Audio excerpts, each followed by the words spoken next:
मोहतरम सामईन, अस्सलामु अलैकुम वरहमतुल्लाहि वबरकातुहू। एक बार फिर हम आपसे रूबरू हैं एक नए टॉपिक के साथ।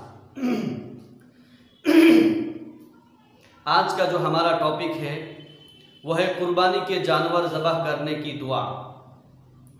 तो चलिए बगैर किसी ताख़ीर के हम शुरू करते हैं। जब कुर्बानी के जानवर को क़िबला रुख लिटा दिया जाए तो पहले ये आयत करीमा तिलावत करना बेहतर है। अऊज़ु बिल्लाहि मिनश शैतानिर रजीम।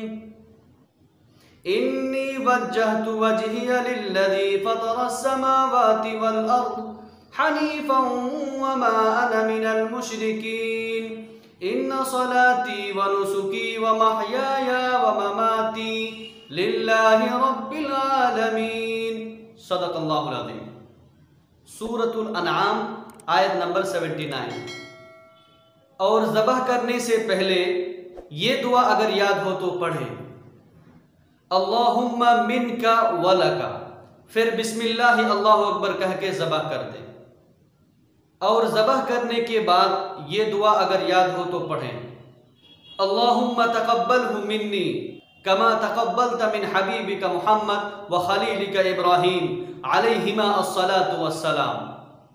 और अगर किसी और की तरफ से कुर्बानी का जानवर ज़बह कर रहे हों तो मिन्नी की जगह मिन फुला, यानी फुला की जगह मिन कहकर उस शख्स का नाम ले लें। मोहतरम नाज़रीन, कुर्बानी के जानवर को ज़बह करते वक्त मज़कूरा दुआएं पढ़ना ज़रूरी नहीं बल्कि बेहतर और अफजल है।